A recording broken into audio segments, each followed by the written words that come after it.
வணக்கம். இப்போல்லாம் யாருக்குமே பொறுமை இருக்கிறது இல்லை.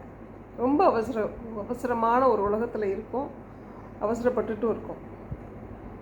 நல்லா யோசிச்சு பாருங்கள். எதுக்குமே ஒரு காலம் நேரம் இருக்குது. பெண்களுக்கு புரியும்படி சொல்லணுன்னா, வீட்டில் இட்லிக்கு அரைக்கிறீங்க, மாவு ஊற வைக்கணும், அரிசி ஊற வைக்கணும், உளுந்து ஊற வைக்கணும். அது சில மணி நேரங்கள் ஊறினா தான் அரைக்கக்கூடிய பக்குவம் வரும். அப்புறம் கிரைண்டரில் போடுறோம். பருப்பு ஒரு ஒரு 10-15 நிமிஷம் 20 நிமிஷத்தில் அரைக்கணும். அரிசி நல்ல மைய அரைக்கிறதுக்கு ஒரு மணி நேரம் கூட ஆகலாம். அதையும் அப்புறம் உப்பு போட்டு கலக்கி வச்சு அதை ஊற வச்சு அது ஃபெர்மெண்ட் ஆகி அதுக்கப்புறம் தான் நம்மளால் இட்லி ஊற்ற முடியும், இல்லைங்களா? அதுதான் அந்த நேரம். அந்த நேரப்படி அது நடந்தால்தான் அது ஒரு நல்ல ஒரு சுவையான பள்ளியப்பூ இட்லியாக நம்ம தட்டில் விழுது. இதே மாதிரி தான் நம்ம வாழ்க்கையில் எல்லாமே அப்படி தான் நடக்கும். அதுக்கு நமக்கு பொறுமை தேவை. அந்த காலத்தில் பிறந்த வீட்டிலேருந்து போகும்போது பொறுமையாயிருன்னு சொல்லி அனுப்புவாங்க பெண்களை. பூந்த வீட்டுக்கு போகிற பொறுமையாயிரு அப்படின்னு சொல்லி. ஏன் சொல்லியிருப்பாங்கன்னு நினைக்கிறீங்க? இதுக்கு தான்.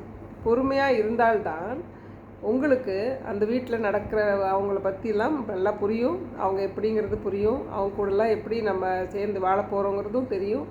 அதுக்கு டைம் தேவை. புரிஞ்சுக்கிறதுக்கு டைம் தேவை. யாருனாலும் புரிஞ்சுக்கிறதுக்கு டைம் தேவை. ஒரு ஆணும் பெண்ணும் பழகுறாங்களா, கொஞ்சம் டைம் எடுத்து தான் புரியும். எடுத்த உடனே அவர் பெஸ்ட்டுன்னு சொல்லிட்டாங்க அப்படின்னா அது நிலச்சி நிற்கிறதுக்கு சான்ஸே இல்லை. ஒரு மிஷினை எடுத்துக்கோங்களேன்.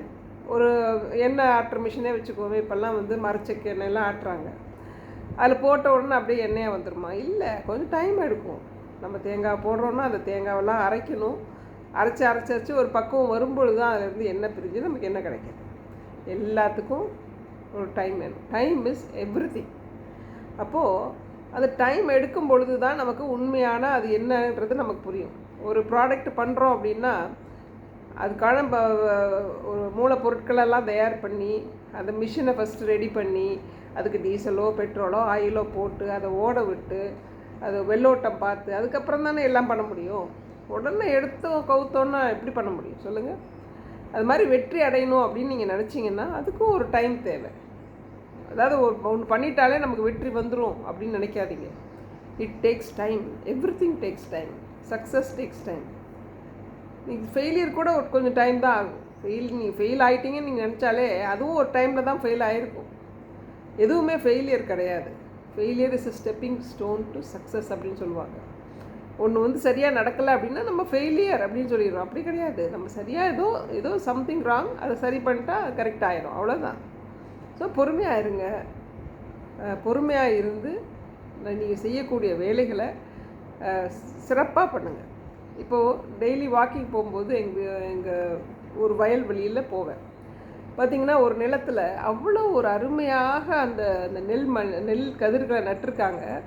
அப்படி பார்த்தாலே நமக்கு அவ்வளோ சூப்பராக இருக்குது. லைனாக கரெக்டாக மிஷினை வச்சு ஓட்டியிருந்தால் கூட கரெக்டாக அந்த லைன் படி வந்திருக்கு இல்லையா? அதை நேர்த்தியாக நட்டிருக்காங்க. ஒன்று போல் அழகாக வளர்ந்து பச்சை பசேர்னு இருக்குது. அதுக்கு பக்கத்து வயல்லே பார்த்திங்கன்னா இங்கே ஒன்றும் அங்கே ஒன்றும் நடுவில் கொஞ்சம் இடம் இருக்குது. ரொம்ப ஒரு கலக்கமாக ஒரு சரியாக இல்லை, பார்க்குறதுக்கே சரியில்லை. ஸோ நேர்த்தியாக பண்ணவரும் ஒரு பலனை எதிர்பார்த்து தான் பண்ணுறாரு. சரியாக பண்ணாதவரும் ஒரு பலனை எதிர்பார்த்து தான் பண்ணுவார் இல்லையா? நமக்கு பணம் தான் முக்கியம். அது பணம் சம்பாதிக்கிறதுக்கு நம்ம ஏதோ பண்ணணும் அப்படின்னா ஏனாதனோன்னு தான் பண்ணுவோம். நம்ம பண்ணுறது சிறப்பாக பண்ணுவோம். அதுக்கு எது வந்தாலும் நமக்கு சன்மானம் தான் அப்படின்னு நினச்சி பண்ணுறவங்க சிறப்பாக பண்ணுவாங்க. பலனை எதிர்பார்க்காம நம்ம பண்ணக்கூடிய ஒவ்வொரு செயலையும் சிறப்பாக ரொம்ப ஸ்ரத்தையாக ஒரு முழு மனதோடு ஒரு ஆசையோடு நல்லா செஞ்சோம் அப்படின்னு சொன்னால் அதுக்கு பலன் நிச்சயமாக உண்டு. ஆனால் அதுக்கு காலம் இருக்குது. அதுக்கு வரையும் நம்ம பொறுமையாக தான் இருக்கணும். நான் கரெக்டாக பண்ணி முடிச்சுட்டேன், எனக்கு அதுக்கு உண்டான ரிசல்ட் வேணும் அப்படின்னா இல்லை. அதுக்கு டேக்ஸ் டைம். வெயிட் பண்ணுங்கள். You will be successful. You can do it. Just you wait. பேஷண்ட்டாக இருங்க. எல்லாமே நல்லா நடக்கும்.